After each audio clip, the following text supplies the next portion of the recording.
The following program is a production of HEW Entertainment, heard on the official website of HEW Entertainment. It's that time once again for HEW Entertainment Radio. And that's all I got to say about that. Hosted by Jonathan Clarke. The beat! The man! You gotta beat the man! Whoa! Be sure to join us in the live chat room during the show. Hulkamania is running wild like it's never ran before. Call us on one of our request lines. If you live in the United States, call us at 1-641-985-7800, box number 3729280. If you're from Canada and would like to call us from 1-647-724-4194, box number 3729280. Long distance charges may apply in some areas. I've been the world heavyweight champion 10 times. Or you can always drop us a line at MySpace, myspace.com/HEW Entertainment. And you will rest in peace. Emailing us works for you too. Email us HEWWrestling@hotmail.com. I am a wrestling god. JBL.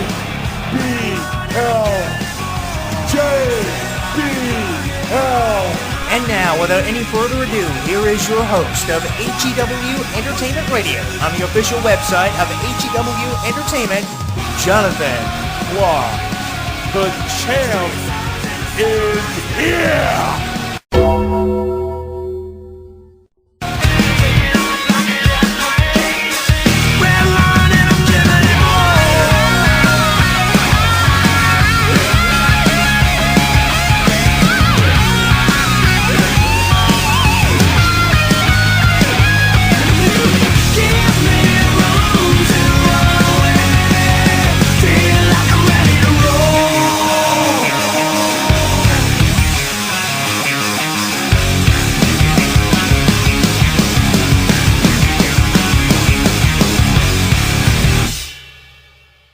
Now streaming live on YouTube, Twitter, and Facebook. Streaming live on YouTube, Twitter, and Facebook. HEW Entertainment Radio is inviting you to comment on our video blogs, join the conversation, and like us. Comment on our video blogs, join the conversation, and like us. So what are you waiting for? Log on and listen now.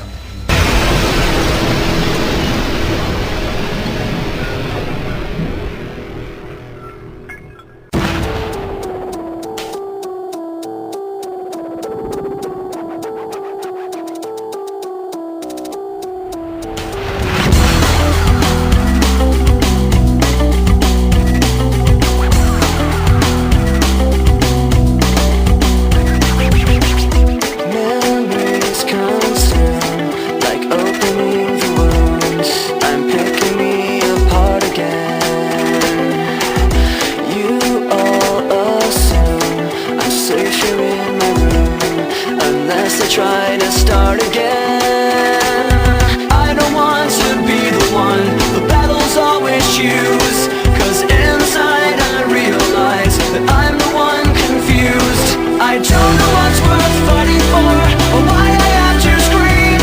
I don't know why I instigate and say what I don't mean. I don't know how I got this way. I know it's not alright, so I'm breaking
He is arguably one of the best and one of the longest reigning champions of the last 25 years. He is one of the top 4. He's held the World Championship a number of occasions. He's held the Tag Team titles, the Intercontinental Championship, the ECW title, and the Money in the Bank briefcase on 2 separate occasions for WrestleManias 24 through 25.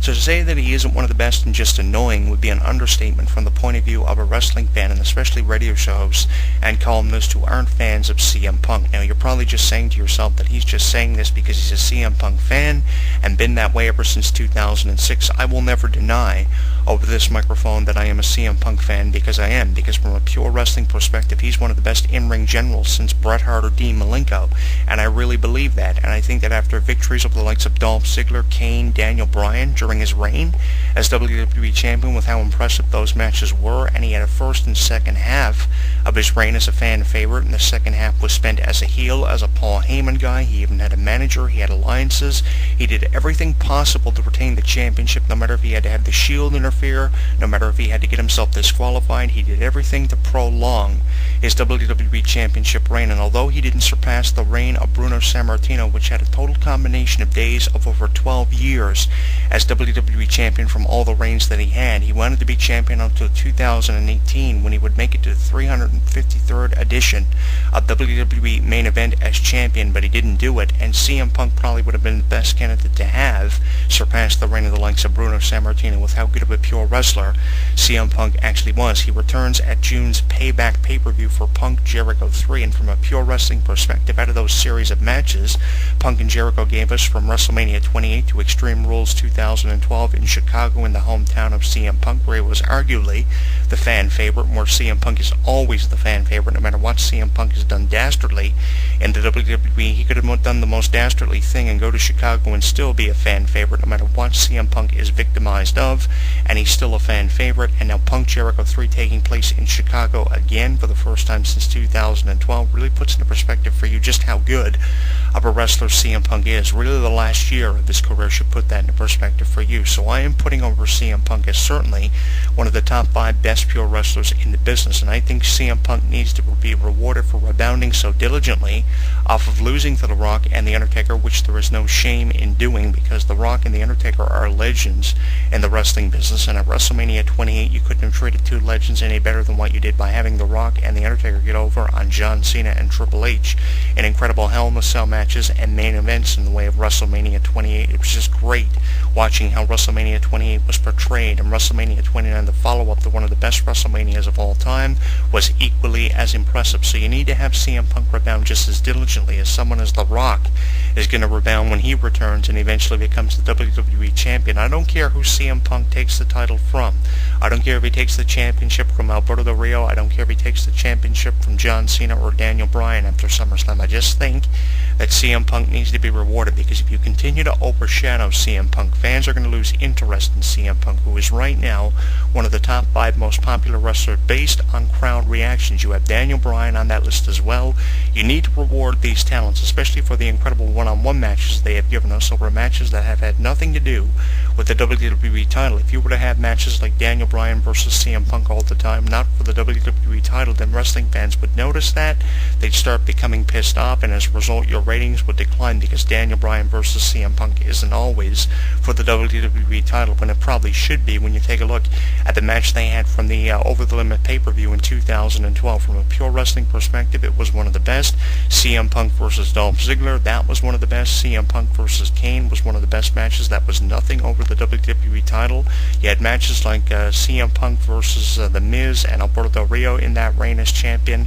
I mean, there were so many great matches that CM Punk had as WWE Champion, so you probably should be considering having Punk be a top contender for the WWE title. And I don't mean by the way of having Punk in a 7-man Money in the Bank All-Stars ladder match where he comes within a fingertip of winning the briefcase for a guaranteed championship match over 365 days over the next year.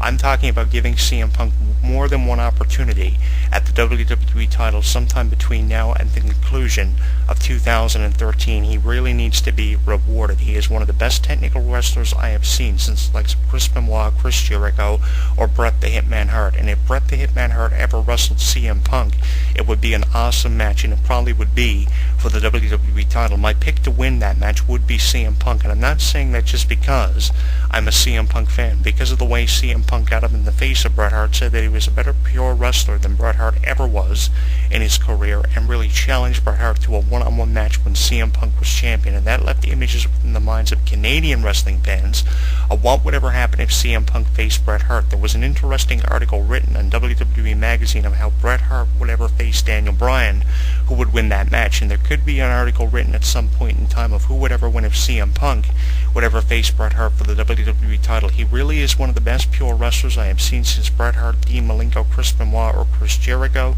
and he needs to be rewarded. You take a look at his resume as a WWE superstar, a superstar that nobody had nothing to do for over the last 6.5 years. In 2005, WWE had nothing for CM Punk to do, and they really didn't know what the direction of his character would be if he ever were to be on ECW or WWE television. And now, CM Punk has been transformed into one of the most popular superstars of the new talent initiative, and that says a lot, because you have a lot of incredible talents in the new talent initiative. People like Kofi Kingston, Evan Bourne, Antonio Cesaro is another one, Jack Swagger, Alberto Del Rio, who could be your top superstars, but they aren't. And I think that with CM Punk having the popularity that he has, that is a tremendous advantage over the likes of Cesaro or Sheamus or someone like that. And I really think that Punk needs to be rewarded.